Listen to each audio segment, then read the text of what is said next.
नमस्कार, एनडीटीवी राजस्थान में आप सभी का स्वागत। मैं आपके साथ अर्चना कौशल। आज बात ओएमआर शीट की। ओएमआर शीट, भर्ती परीक्षा, नंबरों का खेल, 2018 की भर्तियों में फर्जीवाड़े का आरोप और अब एसओजी की जांच से सियासत में भूचाल। ये घोटाला है या राजनीतिक वार? आज इसी पर होगी बहस। एक्शन बरकरार, नपेंगे साझेदार, इसलिए हम ये कह रहे हैं।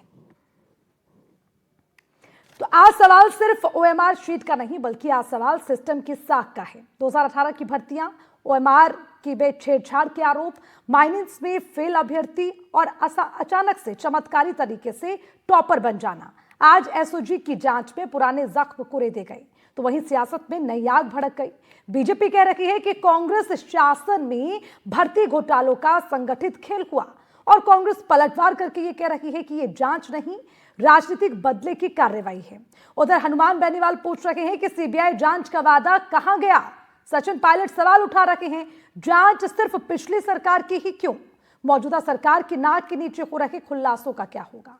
तो आज बहस सीधी है, क्या ओएमआर घोटाला युवाओं के सपनों की हत्या है या फिर ये सिर्फ राजनीतिक हथियार बन चुका है? आज इसमें इसी पर करेंगे चर्चा, लेकिन उससे पहले इस पर किसका क्या कहना है, सत्ता पक्ष और विपक्ष के क्या है आरोप, सुनिए। भारतीय जनता पार्टी की सरकार के मुख्यमंत्री श्रीमान भजनलाल जी शर्मा, इनके नेतृत्व में हमेशा सही काम होता है।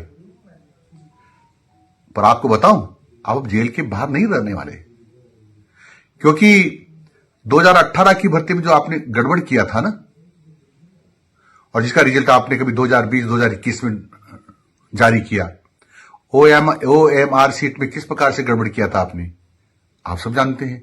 अब सारी पोलें खुल रही है, आपके गुरके पकड़े गए हैं, एसओजी ने पकड़े हैं, और अब वो दिन दूर नहीं है जब आप भी जेल की सीखों के अंदर होंगे। आप चुनाव की क्या चिंता कर रहे हैं? आप तो चुनाव का सारा रिजल्ट भी जेल के अंदर से सुनने वाले हैं। आप तो, आपके मित्र थे ना महेश जी शर्मा, जो पीएचडी में घोटाला किया करोड़ रुपए का, वो जेल में थे, ऐसे ही जेल में रहने वाले हैं। इसलिए ज्यादा चिंता करने की जरूरत नहीं चुनाव की, वो तो जनता चिंता कर लेगी, आप तो जेल में ही रहना। राजस्थान की एसओजी ने एक बड़ा खुलासा किया। कांग्रेस के समय पर अधीनस्थ कर्मचारी चयन बोर्ड में हुई धांधलियों का पर्दाफाश और उसमें कई कार्मिकों की गिरफ्तारी। निश्चित रूप से मैं बधाई देना चाहूंगा राजस्थान की पुलिस और एसओजी को कि उन्होंने भर्तियों में हुए घोटाले, ओएमआर शीट में की गई तब्दीली और विभिन्न खामियां करके लोगों को चयन करने का जो ये षड्यंत्र चल रहा था, चयन के बदले जो लाखों करोड़ों रुपए की उगाही चल रही थी, उसमें कार्रवाई की है। माननीय मुख्यमंत्री भजनलाल शर्मा जी के निर्देशन में अपराध के खिलाफ हमारा कठोर प्रहार लगातार जारी रहेगा। इंक्वायरी करनी चाहिए, जांच होनी, अगर कुछ गलत हुआ है, किसी ने गलत किया है, वो जांच में सामने आ जाएगा। निष्पक्ष जांच करने के बाद अगर कोई व्यक्ति इसमें पाया जाता है, कोई अधिकारी हो, कोई भी हो, बड़ा व्यक्ति हो, लेकिन इस पर कार्रवाई होनी चाहिए। लेकिन ये सरकार को खुलासा करते रहना चाहिए कि ये क्या प्रमाण उनके पास हैं, किस बिंदु को लेकर जांच हो रही है, और इसमें 2 साल के बाद अभी खुलासे हो रहे हैं, इसका क्या मतलब क्या है? अगर आप इंक्वायरी कर रहे हैं, जांच बैठा रहे हैं, तो 2 साल तो लगते नहीं है इसमें। किस वजह से, क्या टाइमिंग देकर किया गया है, और सरकार की जो कार्यशैली है, मुझे लगता है ये सिर्फ टाइम निकाल रहे हैं। अब इनको 2 साल से ऊपर हो गए हैं, अब कैसे कैसे 1.5-2 साल और निकल जाए। तो विपक्ष भी सवाल उठा रहा है और सत्ता पक्ष का साफ तौर पर यह कहना है कि जो भी भ्रष्टाचार करेगा उसको बख्शा नहीं जाएगा। और आज इसी पर करेंगे चर्चा। खास पैनल हमारे साथ जुड़ गए हैं। सबसे पहले परिचय आपसे करवा दूं, नितिन हमारे साथ जुड़ गए हैं, कांग्रेस के प्रवक्ता, बहुत बहुत स्वागत है आपका। शैलेश कौशिक हमारे साथ बीजेपी के प्रवक्ता हैं, आपका भी स्वागत। लेकिन शुरुआत शैलेश जी मैं आपके साथ करूंगी। आपने शुरुआत कर ली है कार्रवाई की, आप ये कह रहे हैं जो भ्रष्टाचार करेगा उसको बख्शा नहीं जाएगा। अभी अभी इसी पर आपने एक प्रेस कॉन्फ्रेंस भी की, लेकिन 2 साल बाद क्यों ये कार्रवाई, पहले क्यों नहीं?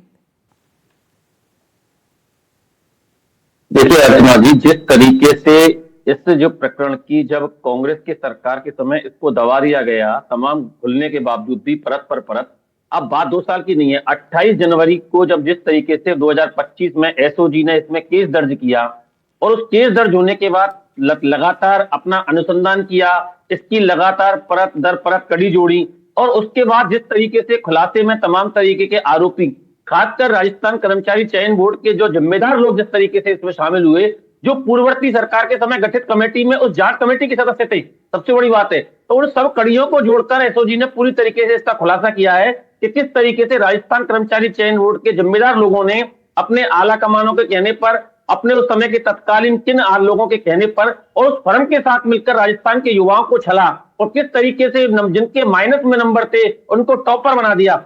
तो भारतीय जनता पार्टी की सरकार जिस वायदे के साथ आई थी और जिस तरीके से माननीय मुख्यमंत्री भजन लाल जी ने पहली घोषणा एसआईटी के गठन की थी, तो वो लगातार काम कर रही है। आज ये कांग्रेस कह रही है 2 साल बाद क्यों? अरे हमारे यहाँ 2 साल बाद आपकी ऐसी कौन सी भर्ती परीक्षा नहीं है जिसके खुलासे नहीं हो रहे हैं? ऐसा कौन सा परीक्षार्थी नहीं है जिसको आपने ठगा नहीं और कोई आपसे बचा नहीं? तो भारतीय जनता पार्टी की सरकार, भजन लाल जी की सरकार तो लगातार अपने एजेंसियों के माध्यम से एजेंसियां काम कर रही है और लगातार चाहे कोई सी परीक्षा हो, हर परीक्षा के अंतर्गत कोई ना कोई घोटाला, चाहे पेपर लीक में हो, चाहे भर्ती में हो, चाहे डिग्री में हो, चाहे डिग्रियों के जांच में हो और अब ओएमआर सीट में हो।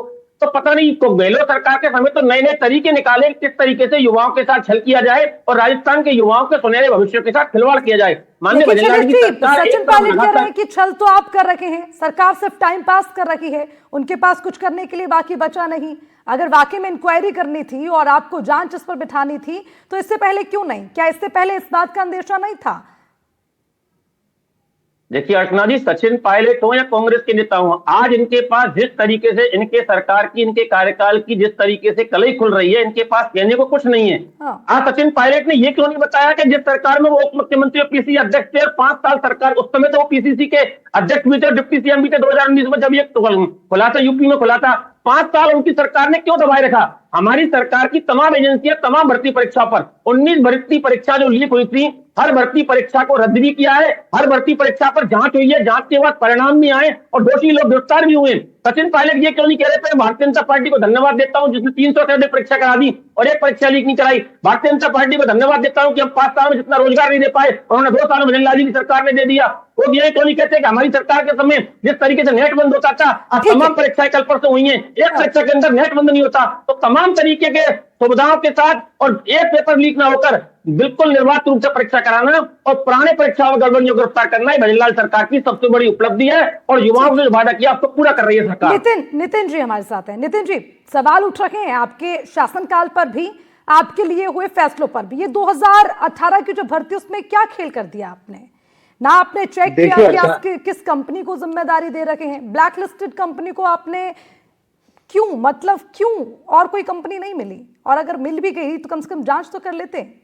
नितिन जी देखिए अर्चना जी, आपने बहुत अच्छे सवाल पूछे और मैं उसके लिए आपका धन्यवाद देना चाहता हूं। इस आपके माध्यम से मैं राजस्थान की जनता को और इस क्या नाम से पूरे हमारे युवा अभ्यर्थी को बताना चाहता हूं कि अभी सबसे पहले मैंने 2 लोगों का सुना, एक अविनाश गहलोत जी का और एक हमारे बेडम जी का। मेरी मम्मी एक कहावत कहती है कि सूप बोले तो बोले, चलनी भी बोले जिसमें 72 छेद। ये वही बेडम साहब है जिनके दामाद अभी भी सीबीआई की गिरफ्त में भ्रष्टाचार के केस में फरार है, अभी तक पकड़ात नहीं आए हैं। और वे वही अविनाश गहलोत है जो सार्वजनिक मंच से कहते हैं पुलिस वालों के सामने कि जो भी अवैध खनन चल रहा है उसको चलने दो, उसके ऊपर कोई कार्रवाई नहीं होनी चाहिए। अब मैं दूसरा टॉपिक पे आना चाहता हूं। सबसे पहले आपने जिस टॉपिक की बात कही, मैं आपको बताना चाहता हूं कि इस जो भी ये जो ओएमआर सीट वाला है, पहली बात तो ये एसओजी के द्वारा नहीं पकड़ा गया क्योंकि ये एक यूपी के अंदर पुलिस के द्वारा एक कैश लेके जा रहे थे और कैश लेते जाते टाइम जब उनको पकड़ा गया वहां से फिर एसओजी के थ्रू आया। मतलब जब इनकी सरकार आई एसओजी ने इसके ऊपर कोई काम नहीं किया, उसके थ्रू आया। दूसरी बात, कल ही अगर हाईकोर्ट का बयान देखेंगे, एसओजी के ऊपर हाईकोर्ट ने सवाल उठाए हैं कि एसओजी में गोपनीय फाइलें, गोपनीय रिपोर्ट, जो एसआई भर्ती की ये बात करते थे कि हम आगे लीक करेंगे, उसकी गोपनीय रिपोर्ट कैसे लीक हो गई। और उन्होंने कहा है ये पूरा एसओजी का ऑफिस कॉम्प्रोमाइज है। ये तो एसओजी के ऊपर टिप्पणी है हाईकोर्ट की, माननीय हाईकोर्ट की।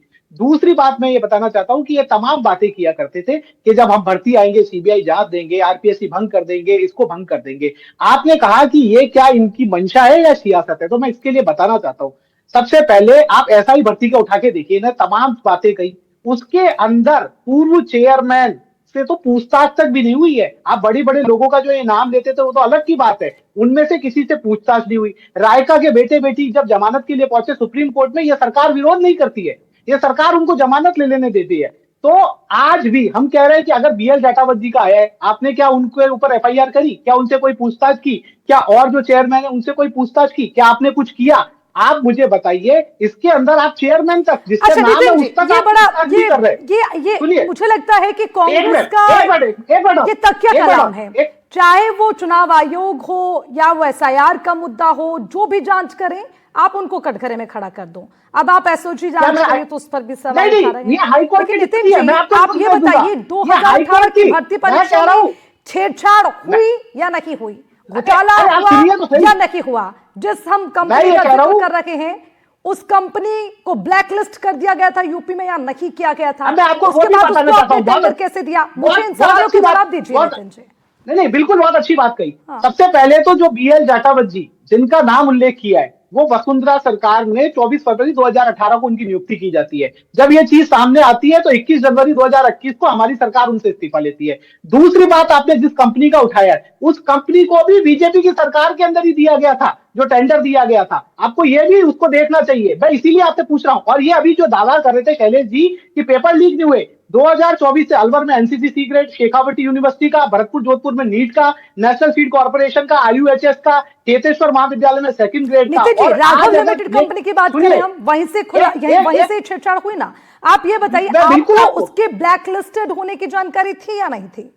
मैं ये कह रहा हूं बीजेपी ने क्या किया वो मैं पूछ लूंगी। शैलेश जी हैं, मैं ये कह रहा हूं कि उसको काम देने का काम भी नितिन जी, बीजेपी। और जब ये सामने आया, सुनिए अर्चना जी, जब ये सामने आया, पहली बात तो मैंने बताया कि उस कंपनी को काम देने का काम भी बीजेपी ने किया। और जब ये सामने आया तो हमने सबसे पहले कर्मचारियों को क्या नाम से सबसे पहले बीजेपी ने किया? कौन सा साल था जब बीजेपी ने इस राघव लिमिटेड कंपनी को टेंडर दिया? 2017 में।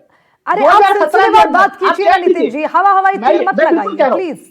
अर्चना जी, 2017 में मैंने तो बिल्कुल बताया, मैंने तो डेट बताई है। 2017 में बीजेपी ने 2017 में उसको काम किया। और बीएल जाटावत जी भी 24 फरवरी 2018 को बीजेपी की सरकार में ही वो उनको चेयरमैन बनाया गया था। और हमारे यहाँ पे जब उनका सामने आया तो 21 फरवरी 2021 को उनको हटाया गया। और उस समय 2 कर्मचारी उसके अंदर लिप्त पाए गए, उनको वहां अपने पद से रिमूवल करके और उनके ऊपर कार्रवाई की। अब मैं ये पूछना चाहता हूँ, आज तक कितने लोग जेल में इस केस में? ये कहा करते थे आते ही हम लोग जेल में। इस पर मैं जवाब ले लेती हूँ और वेलकम करती हूँ आनंद वर्धन शुक्ला जी, रिटायर्ड आईपीएस से। बहुत बहुत स्वागत है आनंद जी आपका भी। ठीक है नितिन जी, थोड़ा इंतजार आप करिए, क्योंकि अगर आप सवाल उठा रहे हैं तो जवाब भी सुन लीजिए। शैलेश जी, आप मतलब जो करें वो सब बढ़िया है, अगर वही काम कोई और करता है तो उसमें आपको लगता है कि या तो घोटाला या भ्रष्टाचार। अभी अभी आप ही के कैबिनेट मंत्री अविनाश गहलोत को हमने सुना, वो भी इस बात का जिक्र कर रहे थे कि जो भ्रष्टाचार करेगा उसको बख्शा नहीं जाएगा।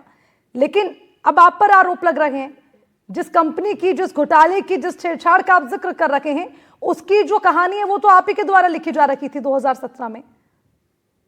ऐसा था क्या? अर्चना जी, ये जो संदीप नितिन जी हैं, एक बड़े अच्छे तरीके से बात को घुमा रहे हैं। एक बात बताइए, परीक्षा कब हुई? ये तीनों परीक्षाएं कब हुई? फरवरी और मार्च 2019 में। सरकार किसकी थी? कांग्रेस की।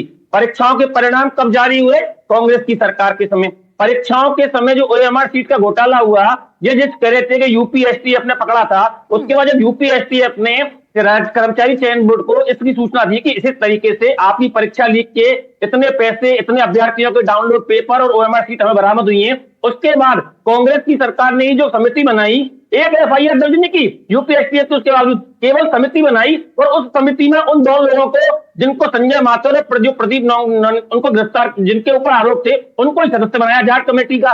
तो जिस जांच कमेटी, आपने तो चोरों को थानेदार बना दिया, तो जांच कमेटी से उम्मीद क्या की जा सकती थी? तो कांग्रेस सरकार के समय सब कुछ तय था कि किस तरीके से क्या कराना है। पेपर जब आपकी सरकार में हुआ, परिणाम आपकी सरकार में हुआ, जब आपकी सरकार के समय आरोप लगे तो आपने आरोपियों को थानेदार बना दिया जांच करने का। तो ऐसी स्थिति में क्या उम्मीद की जा सकती है कांग्रेस से? आप ये बताइए, भारतीय जनता पार्टी की सरकार ने तो अगर 2019 के बाद अगर आज इस घोटाले को खोला है, और एक बात बता दूंगा, इस जो फर्म थे उसके जो मालिक हैं उसको तो अक्टूबर 2025 में गिरफ्तार कर लिया था एसओजी ने, लेकिन खुलासा इसलिए नहीं किया कि इस तमाम घोटाले की कड़ी से कड़ी जोड़नी थी। और वो कड़ी जिस तरीके से जोड़ी, जिस तरीके से कर्मचारी चयन बोर्ड के सदस्य, जिस तरीके से अभ्यर्थी लगा। आप बताइए 2024 में अर्चना जी, जब 2024 के अंतर्गत इसको प्रक्रिया प्रारंभ हुई तो सारा रिकॉर्ड गायब मिला। ओएमआर सीट का सारा रिकॉर्ड गायब मेरे परीक्षा का राज्य कर्मचारी चयन बोर्ड से। वो तो भलावल एसओजी का जिसने तमाम तरीके से लिंक जोड़ते हुए उन नितिन अभ्यर्थियों जी, को शैलेश जी, मुझे लगता है कि उनकी अभ्यर्थियों की हम बात कर रखे हैं, आप भर्तियों के नाम पर ये चाहते हैं कि सरकार ने क्या किया, पिछली सरकार ने क्या किया। अगर दोनों सरकारें एक दूसरे पर ठिकरा फोड़ती रही तो अभ्यर्थी किसके भरोसे रहेंगे? मुझे इस बात को आप लोग कैसे इस बात को आप जस्टिफाई कर पाएंगे, चाहे वो मौजूदा सरकार हो या पिछले सरकारों की बात करें? क्या ये इस बात की जस्टिफिकेशन हो सकती है शैलेश जी कि बीजेपी भी करती आई या फिर कांग्रेस ने भी किया? कहां बीजेपी ने कहां किया? देखिए, एक तरफ आप इन दोनों सरकारों की तुलना कैसे कर सकती हैं? एक तरफ वो जो सरकार है जो लगातार परीक्षा कैलेंडर जारी कर परीक्षाएं आयोजित करा रही है, रोजगार दे रही है, नियुक्ति पत्र दे रही है, एक परीक्षा लीक नहीं हो रही। मैं दोनों सरकार की तुलना इसलिए कर रही हूं शैलेश जी कि आपके शासनकाल को भी 2 साल बीत गए और ये फर्जी, ये भर्ती 2018 का जो मामला है उसको आपने अब उजागर किया, तो विपक्ष आपसे पूछ रहा है कि टाइम पास चल रहा है क्या? ये 2 साल तक कोई काम नहीं कर पाई सरकार। अर्चना जी, लगातार तो घोटाले खुल रहे हैं। सब इंस्पेक्टर हो, फार्मासिस्ट हो, वन रक्षक हो, टीचरों का हो, और अभी नया कृषि पर्यवेक्षक हो, ऐसे कौन सा घोटाला है जो कांग्रेस का नहीं खुल रहा? लगातार काम हो रहे हैं और लगातार देखिए ये सब जो इनकी इतनी कड़ियां इतनी अंदर तक बैठी हुई थी, हर कड़ी को आनंद जी को जोड़ना चाहूंगी गुनेगार लोगों तक पहुंचने का। आनंद जी, हम आज जिस विषय पर चर्चा करें बहुत गंभीर विषय है और ये सिर्फ इस बात की चर्चा नहीं है कि किस सरकार ने क्या किया, इसका खामियाजा किसे भुगतना पड़ेगा, वो स्थिति स्पष्ट करनी होगी। मैं आपसे जानना चाहती हूं, जो ब्लैक लिस्टेड कंपनियां हैं आखिर उनको टेंडर कैसे मिल सकते हैं? और जो हम सरकारी भर्ती में ओएमआर स्कैनिंग की बात कर रखे हैं उसमें छेड़छाड़ी या फर्जीवाड़ा होता है तो उस पर रोक कैसे लग सकती है? और जो 2018 में हुआ, क्या वाकई में उसका खामियाजा आज भुगतना पड़ रहा है?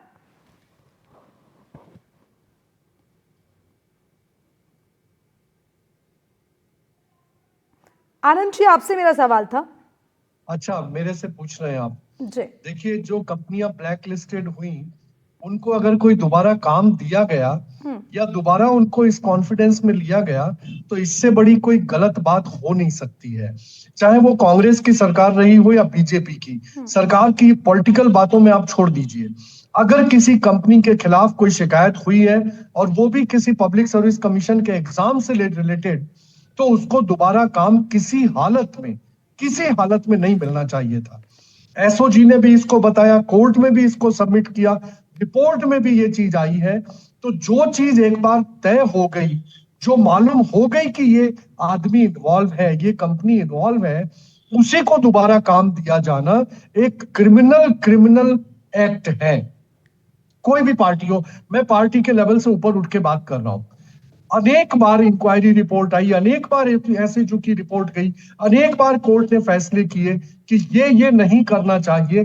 अगर वही दोबारा होता है तो ये सिस्टम की बहुत बड़ी फेल्योर है, गलती है, तो ये नहीं होना चाहिए था।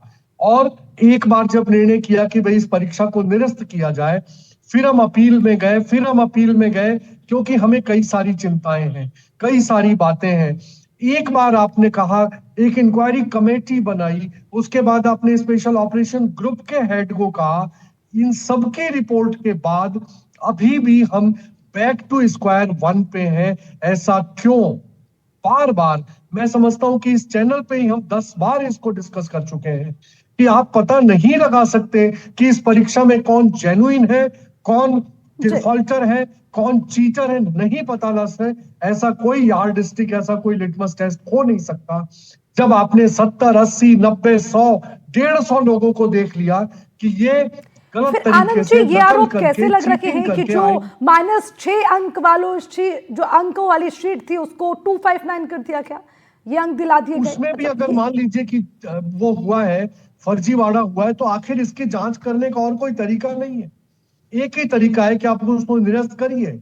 और सिस्टम के अंदर अगर गलती है, कल आप बिल्कुल सही कह रहे हैं कि राजस्थान हाई कोर्ट ने भी इस पे ऑब्जर्वेशन दिया है कि हमारे सिस्टम के अंदर से चीजें लीक हो रही हैं।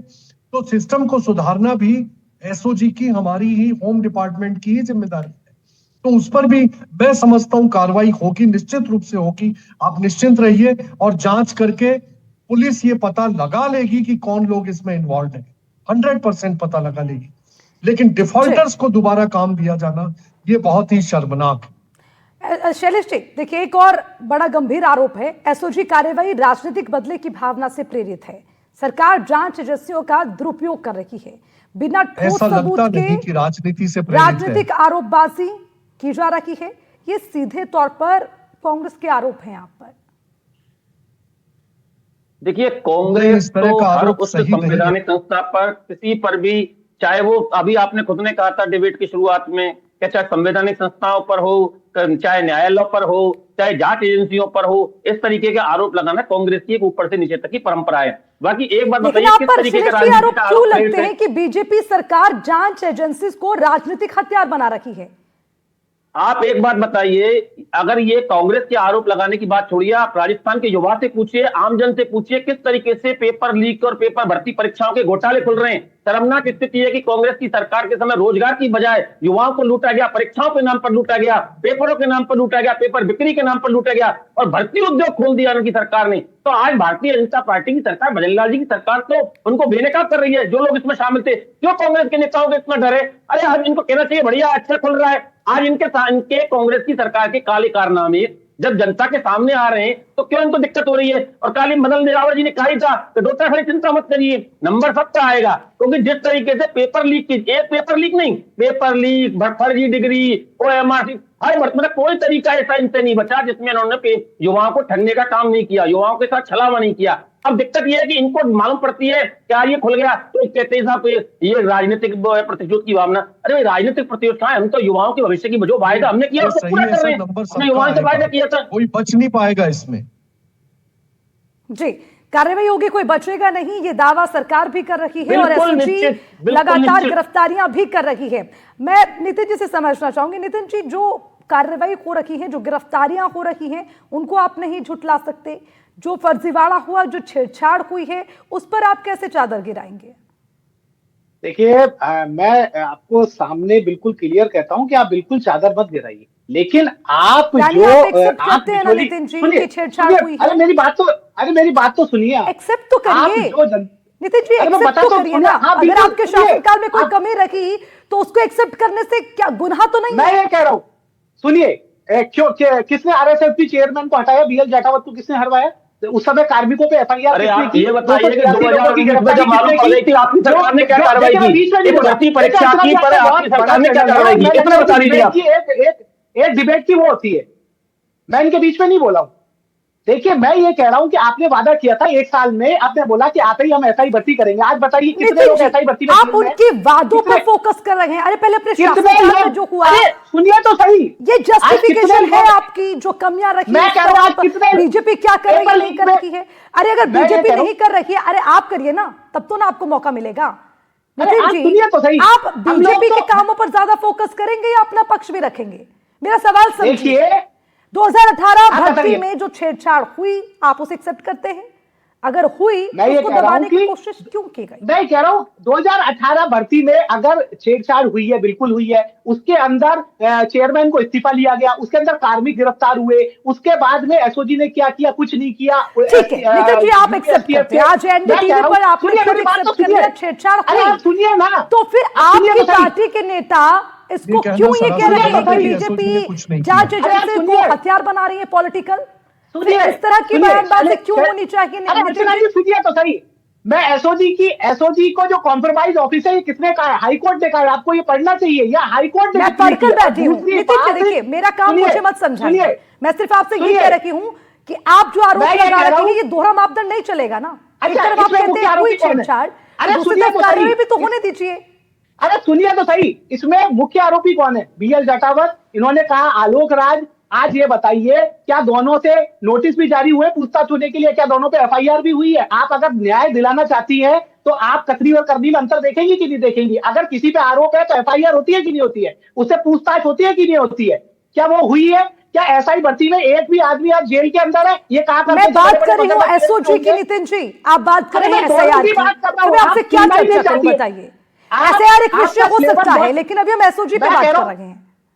मैं कह रहा हूं एसओजी ने क्या उनको नोटिस दिया है? क्या उनको गिरफ्तार किया है? ये कह रहे अक्टूबर 2025 में हमने मालिक को पकड़ लिया था। क्या बीएल जाटावत जवाब की दीजिए, गिरफ्तारी हुई? क्या उनसे शैलेश कोई जी। पूछताछ हुई? क्या उन पे एफआईआर हुई?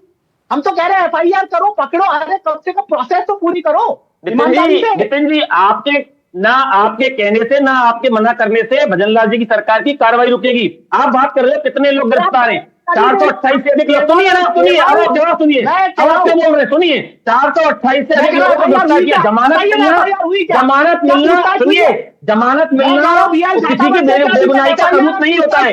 जमानत मिलना किसी की बेगुनाही का सबूत नहीं होता है। जमानत मिलना न्यायिक प्रक्रिया है, गिरफ्तार करना जाके किसी की कार्रवाई है, लगातार कार्रवाई है। आज कांग्रेस की मौखलाहट केवल इसलिए है ये आरोप तो लगते रहेंगे, लेकिन बड़ा विषय यही है कि आखिर जो कार्रवाई हो रही है कम से कम उसको पॉलिटिकल एजेंडा ना बनाया जाए। नितिन जी, शैलेश जी, आनंद जी, बहुत बहुत शुक्रिया आप सभी का इस चर्चा में जुड़ने के लिए। और निश्चित तौर पर जिस तरह की कार्रवाई हो रही है, जो भ्रष्टाचार करेगा, जो इसमें संलिप्त होगा, वो सलाखों के पीछे, लेकिन जांच एजेंसी को पॉलिटिकल एजेंडा ना बनाया जाए। इसी के साथ हमारी इस खास चर्चा में फिलहाल के लिए इतना ही। खबरों का सिलसिला लगातार जारी है, आप देखते रहिए NDTV राजस्थान। नमस्कार।